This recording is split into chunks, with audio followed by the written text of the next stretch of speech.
السلام عليكم ورحمة الله وبركاته. سلام كجدال عوضا فرحت آد وين أي إيتهاي إن أن سو استاجو ستيج كان هرتينا أنيجو أوك إن ساعدنا ساعدا بتهاي دبعة إيا هودنا أي آد أنا وقروح بدنا إنه رباب مع برف ودأيه برينا مالين شقة أي تهاي وهذانا شغل آديو إن ساعدان إنتان جوكتان وآدي آدان إذا كجا ما علينا وعانوا أركاسو دوين تيجوا وينات أوجو معنا بدنا إن تهاي غير من الصوت وأكون مع سنتين غير من الصوت أو كونغرس وومن كودي وتا أو ماير كي أو محنكرة أنت جوجا عاو الله ما كلا مغنى وإذين ما هاد علينا يا سو دوين تاسي آدي عدي أن وحير aan ku laabto dalkii aan ka nimiday Soomaaliya dalkeenii taariikh dheer ayuu soo maray oo dadka meeshaan fadhiya dhalinyarada in badan oo kamid laga yaabo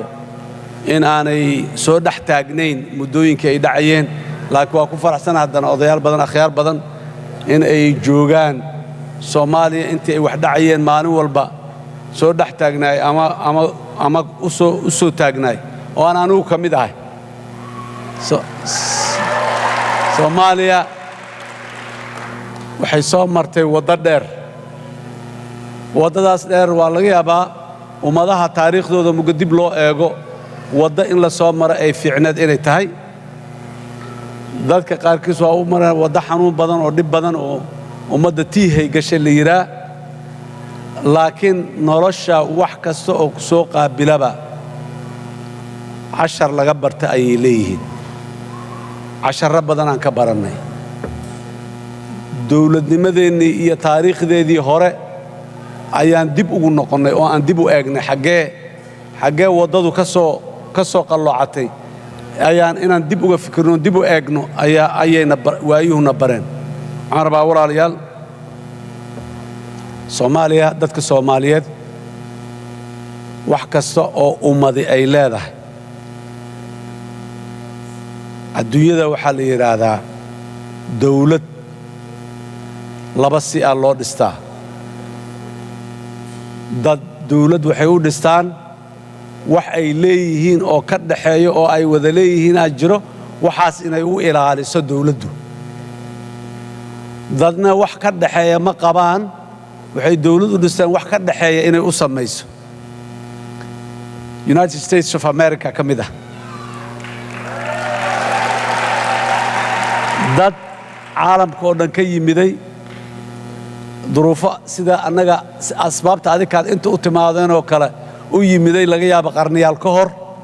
ayay ahayd kala duwan kala luqad kala dhaqan kala muuqaal dhinac walba marka dawladay samaysteen si ay wax ay wada leeyihiin ay dawladdaas ugu samayso maanta waa u samaysay qofna qofka kale kama maraykansanaa u malaynaya The land of opportunity waa la wada leeyahay oo malaynaya maanta annaga Soomaaliya hadana waa ka duwanaa intaas waxaan ahayn dad isleh midaysan luqad mida leh diin mida leh dhaqan mida leh oo ujeedada aan dawlad inaan u samaysana ay ahayd waxaas inay noo ilaaliso diinta inay noo ilaaliso dhaqanka iyo luqadda inay noo ilaaliso si ay jiritaankeena oo asaas u ahaado dalalka noocaas adduunyada kuma badna Soomaaliya waa kamid Germany ka mida Japan ka mida dalal yar oo noocaas ah jiro oo hal qowmiyad hal ethnic group ah oo luqadooda iyo diintooda iyo waxoodan ay midaysan yihiin dawladana u dhistay inay waxaas ay ka midaysan yihiin ay u ilaaliso annaga nasiib darro waagii aan dawlad noqonay sababtu si kastaba ha ahaatee dawladdeenu kuma guulaysan inay noo ilaaliso waxa maraba wax badan aan ku noqdo haddaan ka soo qaado halka factor ama cunsur ee maanta jira ee ah shabaab waa organization isku tilmaama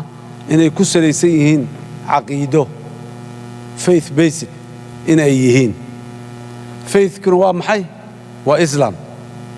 annaga dhammaanteen muslimiin aan nahay kun sano ka hor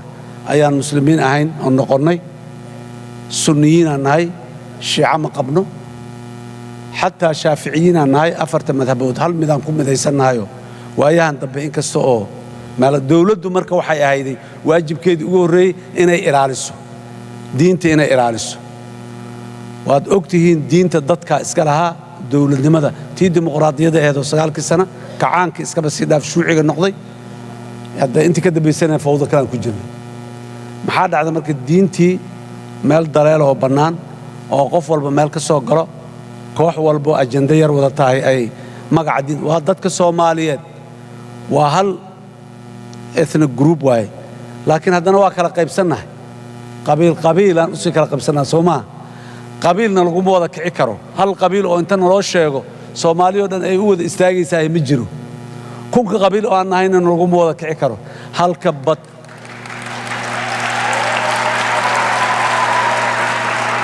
halka batan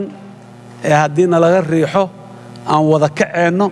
ama wada fariisanayno waa diinta islaamka oo aan wada leenahay wada aaminsannahay ku dhalanno ku dhaqanno oo yacni jirkeenna iyo curuqdeenna ka mid ah nimankan niman dhib badan waa meeshaasay naga soo galeen marka dadka Soomaaliyeed qabiil kuwii u kala qaybiyey faction iska dhigay reer hebel isu dilsiiyey u siyaasadeeyey qabiilkii waxaasoo dhan ma ayan kala qaybin waa la soo guuray Soomaaliya haddii laga soo carractaa ayadoo Soomaaliya qabiil ahaan la isugu soo dilay haddana haddii meel la isugu yimid Soomaaliya waa isdoon meelaha la isla degaa soo maaha meel kastoo London tag inta imaawa xagga tag meel kasta tag Soomaalidu isku xaafaday degan yihiin isku meelay degan yihiin waa hadda kuwii shalay qabiilka isku dirirayay qabaa'ilkoodu ay isdilayeen daad daliil waxay u tahay dadka Soomaalidu inaanay marna kala tegayn kala go'ayn kala waxismi karin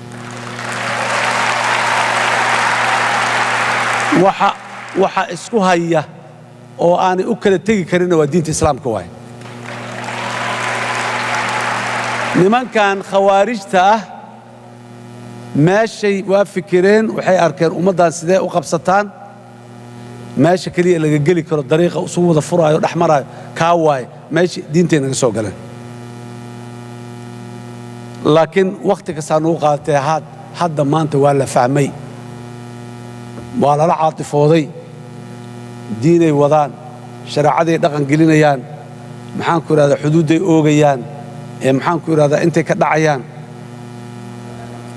burcad hadday jirto inay burcad yihiin la isla ogaaday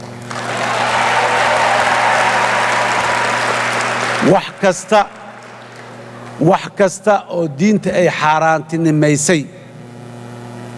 oo diintu ay ilaalisay oo maqaasidu shareeca dhexdeeda ku xoog badan oo aayaad min dikrillaahi alxakiim ilaahay uu ka soo dejiyey ayay dardareen oo ay jijibiyeen oo ay ka tallaabsadeen nolosha bini aadamka walaqad karramnaa banii aadama ilaahay yacni muslimiinta xataa ma dhihin bini aadamkoo dhan ayaa ilaahay karaameeyey taas marka qofkii ku tuntay oo jijibiyey oo waxay waa sidaas maanta ilaahay mahadi Soomaaliya dadka Soomaaliyeed oo ku noolaa way kaceen shabaab inay iska dul qaadaan iyay go'aansadeen sidaas daraaddeed baryahan aniga mugaan sifeynaayo waxaan ku sifeeyaa xaaladda shabaab ay ku sugan yihiin inay yihiin malaay ama kalluun biyihii ka gureen ma sii noolaan karaa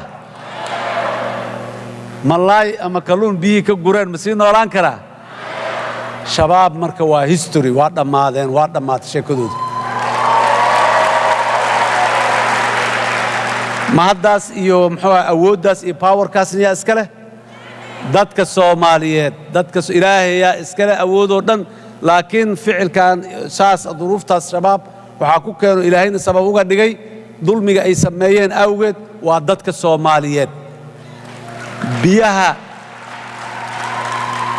biyaha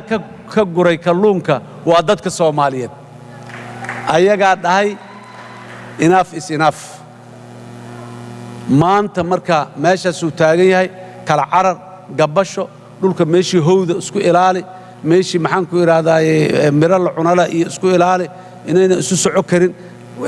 maanta xaaladooda meeshii ku sugan tahay ilaahay idinkiis intaan isugu imaan doonaa maraan dheerayn Soomaaliya oo ka madax bannaan al-shabaab hadii la yiraahdo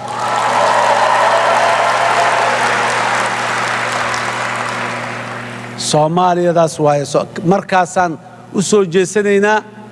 wixii kale adduunyo oo 30 sano naga maqnaay ama dadkii 30 sano naga tagay inaan ka daba carno oo soo gaarno waana soo gaari karaa marka xaaladda Soomaaliya haddaan si kooban ay idinku sheego waa intaas maxaa marka dawladda iyo dadka isu keeno u sahla intaas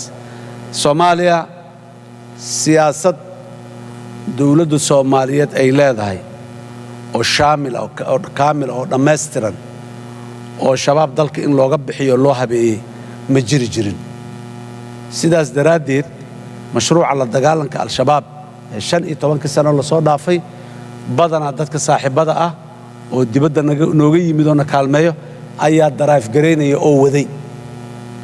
ayaguna mushkiladda angalkooda ka arkaaneen sidii ay ayagu markaa u arkayeen ayay waxeen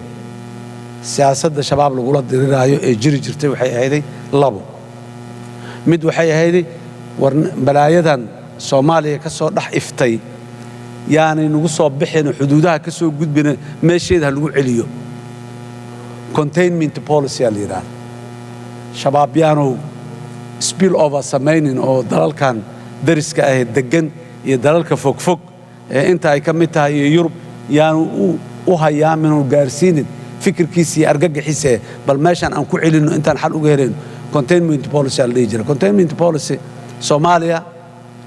waxay leedahay 2,000 kilomitir oo xuduud ah oo dhul ah oo bannaan oo xuduudaas labadeeda dhinacba ay dad Soomaaliyeed degan yihiin in shabaab laga ilaaliyo marka howl saalan ma ahayn waa ogtiin Westgate wixii ka dhacay Dusi D3 wixii ka dhacay Kampala waa hore muxuu ahay mar World Cup ka hadda jiro kala iyadoo laga fiirsanayo lama celi karin soo siyaasad guuleysata ma ahayn siyaasadda labaad waxay ahayday shabaab awoodooda hal dhimo yaani awood u helin inay dagaan oo ay fikirkoodii faafiyaan oo Minnesota ay muxuu ahay wiilal iyo gabdho uga yeertaan oo inta program gareeyaan ay dib ugu soo celiyaan fursadaas loo diido oo muxuu ahay niman gagabanayo dhuumanaya aadaan markasto degrading al-shabaab la yiraahdo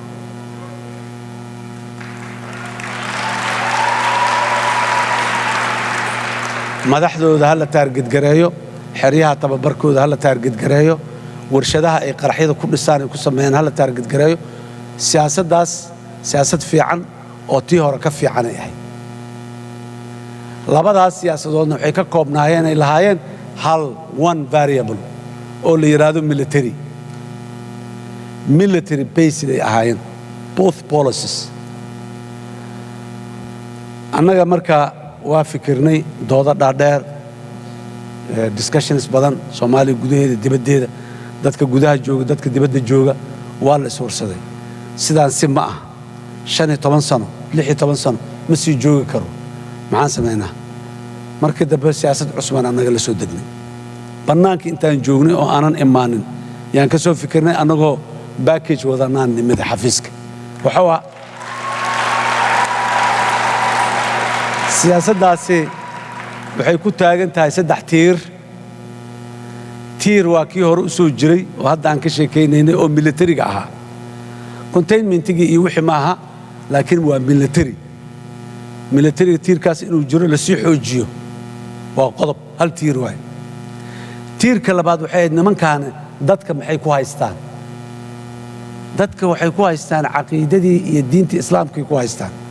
Soomaalidu waa dad diin jecel waa dad maxaan ku raada aqeedadooda ku dhagan ku toosan meesha naga soo galeen dagaal aqeeda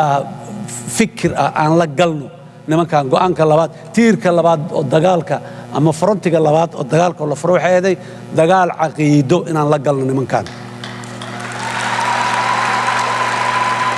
fikirka ay wataan oo irhaabiga ah oo khawaarijiga ah oo diinka bixidda ah inaan la qabsanno aan mid barbar dhigno dhahna maya fikirka islaamiga ee saxda ee caqiidada ku toosan kan waaye kan ma aha nimanku waa koox maafiya ah oo dadka inay dhacdo isu soo dhistay laakiin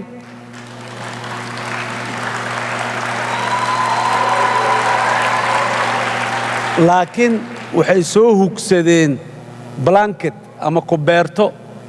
oo islaam ah oo caqiidadii iyo diintii xaniifka ahayd ay soo hugsadeen barnaamijka oo fikirka dagaalka fikirka caqiidada ideological war ka aan nimankan u talagal waxay tahay blanketkaas inaan ka qaadno si dadku ay u arkaan maafiya meel fadhida inay yihiin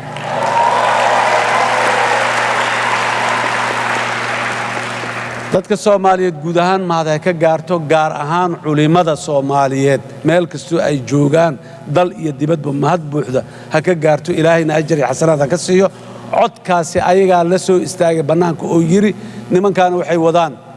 diin ma aha la iska ilaaliyo maanta waxaan joognaa dadkii oo culimadoodii dhageystay fahmay ku qancay waxa ay nimankan wadaan inaanay diin ahayn in la iska celiyana ay bannaan tahay oo wixii diintu ayna fartay inaan u dagaalanno u dhimanno oo maalkeenna iyo cirdigeenna iyo sharafteenna ahayd inay meel ka dhac u yihiin in lala dagaalamo inay culimmada keentay magacaan hadda loo bixiyo khawaarij ah wuxuu ka soo baxay shir culummo oo la isugu yimid oo ka soo baxay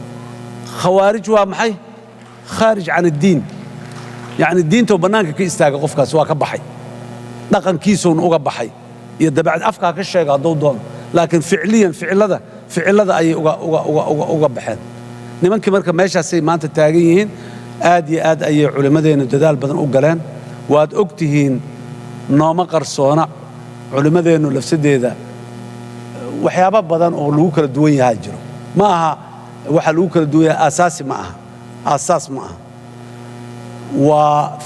afkaar waaye schools of thought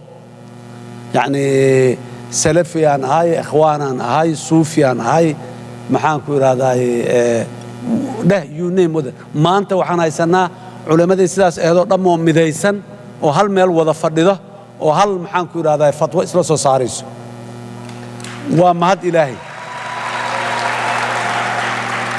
ومهد إلهي دلك الصومالية أو بقول مسلمين ومديس مسلمين أيتها ولقيس تاريخ intaan dawladda ahayn oo 60 iyo labada sano ah majlisul iftaa ma yeelanin muftina ma yeelanin meela dad yaro aqalliyaad oo muslimiin ay ku nool yihiin ayaa mufti leh majlisul iftaana leh ummad boqol muslimiin ah oo aan lahayn meelaha nalaga galay ka mid tahay maanta dawladdu waxay u taagan tahay institutionskaas inay dhisto si loo ilaaliyo diinta nin siyaasi oo ordaayo oo ama cod raadsanayo ama muxuu ahay inaan ku hadlayno ma rabno culimada iyo dadka diinta bartay ee yaqaano oo laakiin institutionalize garaysan my word against your word inay noqoto ma rabno meel inaan leenahay waaye warka meeshaas ka soo baxay waaye ninkii warkaas war ka duwan wadaana ummadda u qaybinaya hal la qabto meelaan dhihi karna inaan leenahay waay مثلا constitutionkeena waxaa ku qoran dalka Soomaaliya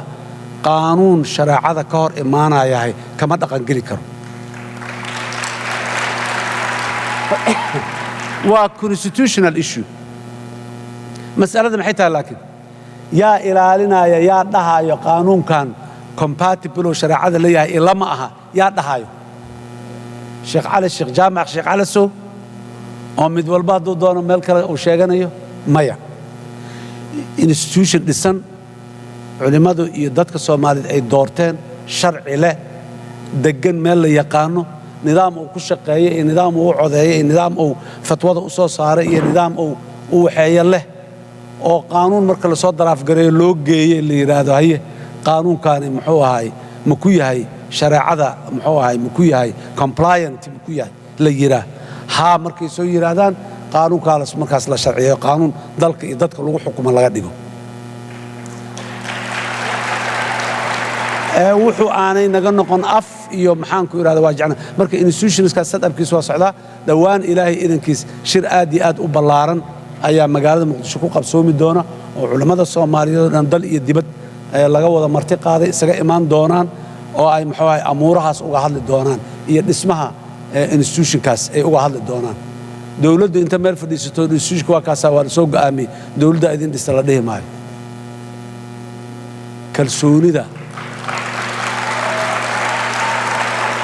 kalsoonida shacabkan rabnaa in oo maxaa ahay oo institution ku shaqeeyo oo wax shacabka ka yimid shacabku leeyahay noqdaan dawladduna ay xoojiso ay garab istaagto taas marka intaas uga baxo qodobka saddexaad ama tiirka saddexaad oo dadaalkeen wuxuu ahay shabaab waa ogtihiin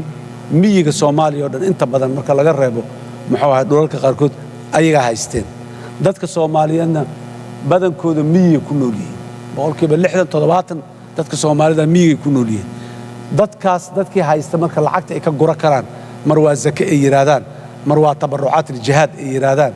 mar waa maxaa ahay canshuur iyo wax kale ay yiraahdaan maalin walba lacag la ururinayo xoolo la ururinayo ayaa dadka miyiga lagu hayay lacagta ay heli karaan intay la eg tahay waad garanaysaa magaaladii yimaadeen meel kasta oo gacmaha lacag ay isdhaafsanayso guriga la kala gatay baabuura la kala gatay badeeca la kala gatay badeeca la soo dejiyay kana la waxeeyay dhammaan public notarieska meelaha wax lagu kala iibsado dhan waa lacag ku leeyihiin dekada airportka meel walba saas u dhax galeen muddo nasiina ah oo aan dagaal lagu haayin oo ay meel walba ku dhax galaan waa heleen ayaga oo aan ganacsiga Soomaaliyeed iyo dadka Soomaaliyeed aan wax loo dhimin in aan sidaa uga soo dhax siibno ayaan ku mashquulsanahay in badan waa ka gungaarnay inta kalena wadadeedii aan ku taaganahay ayadana waa soo wada xireynaa albaabaha oo dhaqaalaha ka soo galo dhaqaalaha aan xireynaa dhaqaalaha aan la dagaalsanahay oo aan xireynaa ma aha mid ummadda Soomaaliyeed iskool loogu dhisay mid masaajid loogu dhisay mid bar caafimaad loogu sameeyay mid ceel loogu qodayay ma aha miyiga ay sidaa lacagta uga gurayaan iyo xoolaha hal ceel ay u qodeen ma jiro bal iskuulkii ka xireen bartii caafimaadku waa xireen dugsi quraankiina waa xireen khuraafaada dadka baraysaanay dheen degmada aadan yabaal wixii u dambeeyay hadda la xureeyma tahay 12 dugsi laga xiray degmada aadan yabaal 7 sano 8 sano ka hor magaalo kasta oo aad tagtid ooba ayagu ay gacanta ku hayeen dugsi quraanka waa ka xireen khuraafaad iyo muxuu ahay waxaad baraysaan dadka ay yiraahdeen lacagta marka anagu aan daba taaganahay waa lacagta qaraxa iyo materialka qaraxa laga sameeyo iyo midka qaraxa sameeynayo midka qaraxa gudbinayo lagu laaluusho midka maxaan ku iraahdaa gaariga la qarxin lagu soo lacagta aan la dirsanahay waa midaas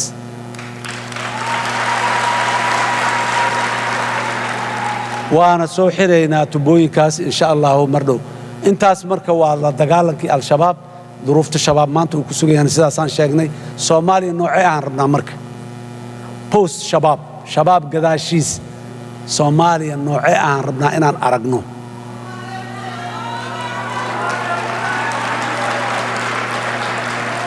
Soomaaliya mid ah nabad ah ayadoo dhaxdeeda heshiisay oo aan colaad qabin way kala miirantay dib isugu soo noqoto isla degta dunidana la macaamisho macaamilka ay ku macaamisho ula macaamisho midka ugu fiican Soomaalida aan rabno waata maanta marka dadkan dhalinyarada ah meesha fadhiyo horaa loo yiri madax madow ayaa maan ku haray dadka madaxoodu cadaaday ama meesha ka tagay sida Xasan Sheekh oo kale waxa ku haray waa yiri laakiin dhalinyaradiina maxuu ahay madaxa madow waay inta maan ku haray maan sheeridii maantaan u baahanaa marka Soomaaliya 1960kii ayay xor noqotay 62 sano ayaa ka soo wareegtay Soomaaliya 2060 marka la gaaro 100 sano ayay xortay dawlad tahay Soomaaliya maanta waxaan joognaa waqtigii aan ka fikiri lahayn Soomaaliya noocee ah ayaan rabnaa inaan aragno 2060 marka la gaaro. dabcan qof walba wuxuu dhahayaa Soomaaliya qurxoon, Soomaaliya barwaaqo, Soomaaliya horumartay, Soomaaliya kana, laakiin miska imaanay in laga shaqeeyo rabtaa Soomaa maalin iyo laba iyo sanad iyo laba iyo 5 sano iyo 10 sano miyaa lagu keeni karaa 38 sano 38 sano 38 sano noo dhiman 38 sano yaan u baahannahay inaan ka shaqeyno Soomaalida qurxoon ee aan rabno inaan aragno 2060 haddii la gaaro. waxaan rabaa intaas dhalinyaro intaas inaan idinkugu daro maalintaas ilaahay idinkiis in badanoo adinka idinka mid oo dhalinyarada hadda meesha fadhidaa gabdho iyo wiilal waa joogtaan, laakiin waxay u baahan tahay Xasan Sheekh inuuna joogin. haddii uu joogane aanu waxtar badan aanu lahayn,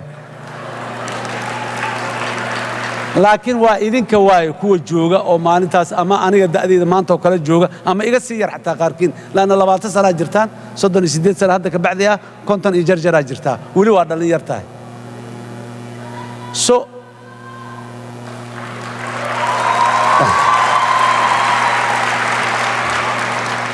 sidaas daraaddeed aan u xeydxeedanno, gacmaha aan laabanno, aan gacmaha isqabsanno, wiil iyo gabar sidaan u leenahay aan hore u dhaqaaqno, aan qaabayno Soomaaliyadaas cusub ee boqol jirka mugay noqoto aad iyo aad u qurux badan oo meelaha ummadaha qaarkood dhowr boqoloo sano ay ku soo gaareen annagoo gudubnay oo taagan maalintaas in la arkaan rabnaa haddii aan la yidhaah. waxaan fariinta marka reer Minnesota iyo Soomaalida qurba joogta meel kastoo ay joogtaba aan u soo gudbinayaa waxay tahay dhalinyarada gaar ahaan Soomaaliya haddii khawaarijta ay naga dhammaato mar dhow insha Allah wayna dhammaanaysaa, caqabad kale oo noo taagan ma leh. waxaa noo soo haray dowladnimada. dowlad maxaan u nahay haddaata aan dhahnay waxa aan wada leenahay inay noo ilaaliso. qabiilka miyaan wada leenahay? hal qabiil maan wada nahay, laakiin qabaa'ilaan nahay. ma inkirayno qaran iyo qabiil meel isla gaaraan, qabiilku waa qurun, hebelow waa kii, ma jirto. qabaa'ilaan wada nahay kulligeen. laakiin qabiilka reer qurac la yidhaa geographic location yar oo Soomaaliya ka mid ah oo degan yahay, Soomaaliya oo dhan ma degana. hal qabiil oo Soomaaliya min Raas Gaboon ilaa Raas Casayr degan miyaa jira? qabiil walba meel yar oo intan haddaa u kacdo 5 kilomitir, inta haddaa u kacdana 5 kale hadday u badato dhan uu degan yahay. intaasoo xeerkiisa iyo nidaamkiisa iyo habnololeedkiisa uu ku leeyahay. sidee uga tali karaa marka qabiilkaas geographic locationkiisa ha ka taliyo, waxa yaroo wax ka leeyahay degmada ha ka taliyo, laakiin Soomaaliya sidee uga taliyaa? dowladnimadeenna ciladana haysato inaan ka daawon u baahna waxay tahay qabiilka inay dowladdu maaraysaa la rabaaye qabiilku inuu dowladda maareeyo lama rabo. bas meeshaasay nagalaada ayoon iswaafajilaanahay oon muddana iswaafajilaanahay. war qabaa'ilaan nahay, qabiilna waa nahay, Soomaaliyaan nahay, laakiin hoos mugaa u soo degno waa nahay, mana inkirayno. waan litacaarafuudiyaan uga qaadanayna إنا جعلناكم شعوبا وقبائل لتعارفوا. محل وسود دبيسيه إن أكرمكم عند الله أتقاكم. إلهي أكتيس وحيدكو كرامة بدن كان إلهي أقو عبسيدة بدن. إلهي إنان كعب سنة وحا أقوه الرئيسو walaalkaaga dhiigiisa iyo maxaan ku rahay sharaftiisa cirligiisa inaad dhowrto waxa ummadda ka dhaxeeya wanaaga aad ka shaqeyso.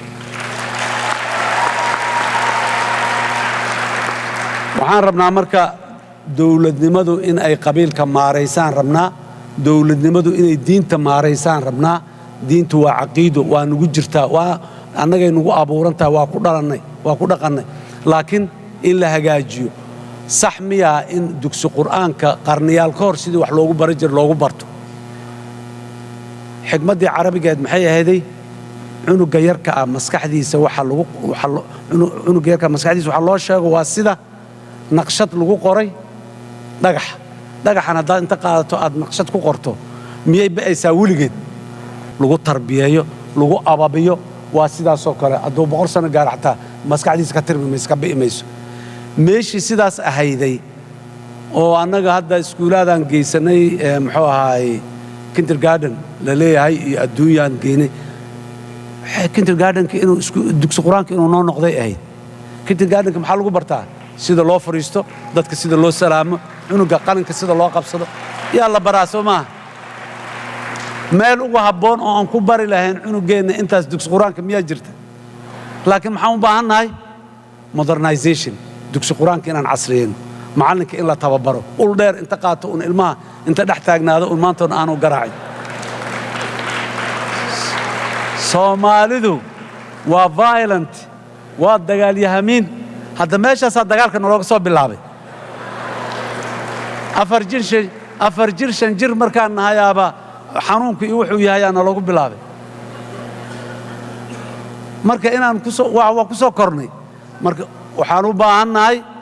macallinka inaan tababarno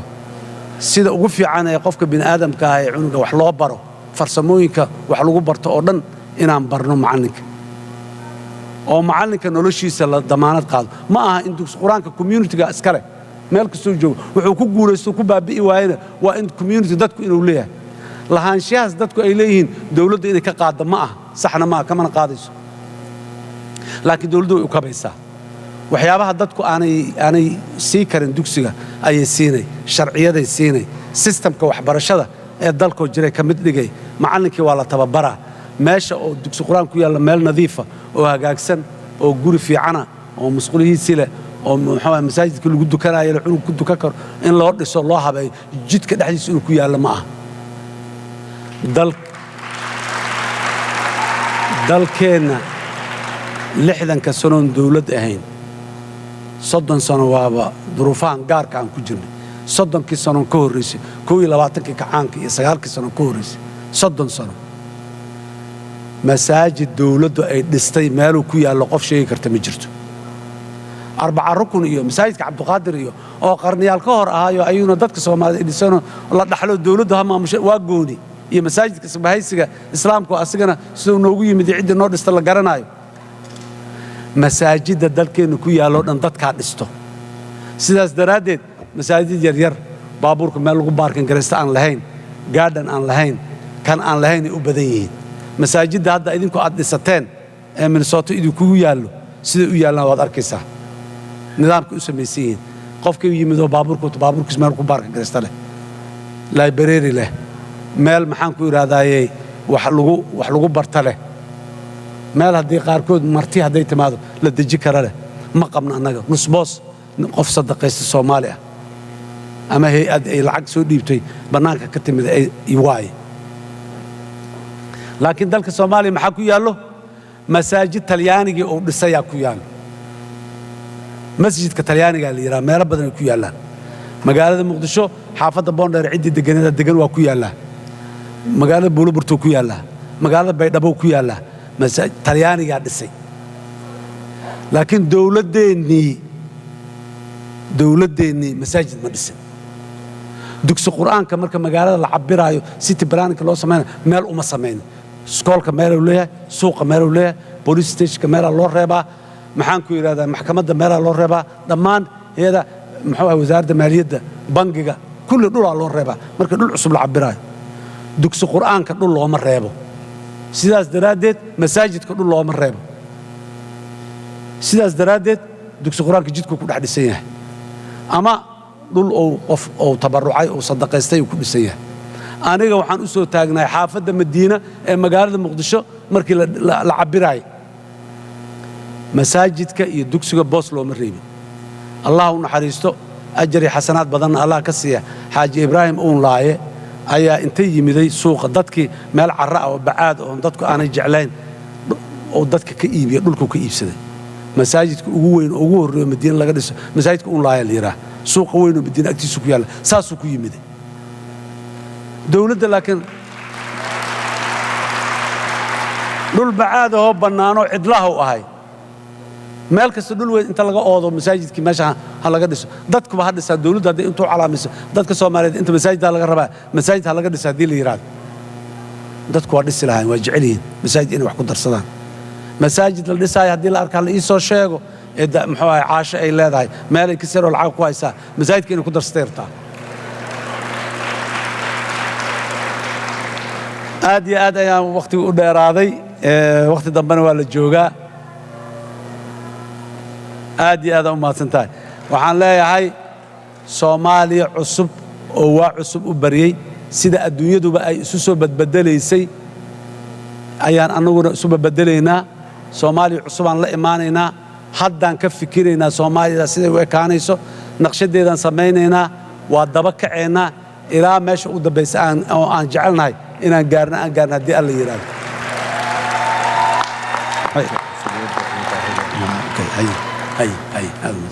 wasiirku waa mahadsan yahay marka Soomaalidaas u diyaar garooba dhalinyaro marna u diyaar garooba dalka inaad ku soo laabataan haddii alla yiraahdo ugu yaraan fasaxyada marka la qabo iyo winterkan oo kale marka qabowga jiro waa hooyooyinka iyo aabbayaashu inay soo laaban doonaan laakiin dhalinyaradana sidoo kale aan leenahay waxaan rabaa dadka reer Minnesota hal mid caawa inaan ugu bishaareeyo dad Soomaaliyeed oo isla jooga oo meel degan oo dana Soomaaliyeed oo dhan lahaatiin dhaqankii diintii waad ilaaliseen masaajid badanna waad dhisteen waana u istaagteen ummadaha islaamkaana waxaad u noqoteen role model lagu daysadaad u noqoteen aad iyo aad ayay runtii sharaf adduunye iyo mid aakhiraba u tahay waxaan rabaa marka dawladda Soomaaliya waxay rabtaa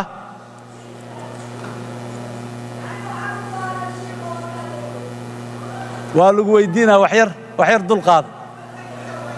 yar dulqaada waa lagu weydiinaa insha Allah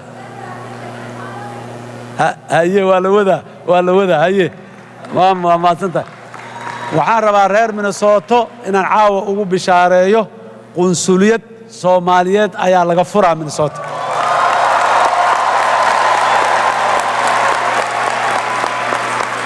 laakiin qunsuliyaddu shaqada muwaadiniinta iyo shaqada qoyska iyo shaqada muxuu ahay ay qabataa waxaan rabaa ugu muhiimsan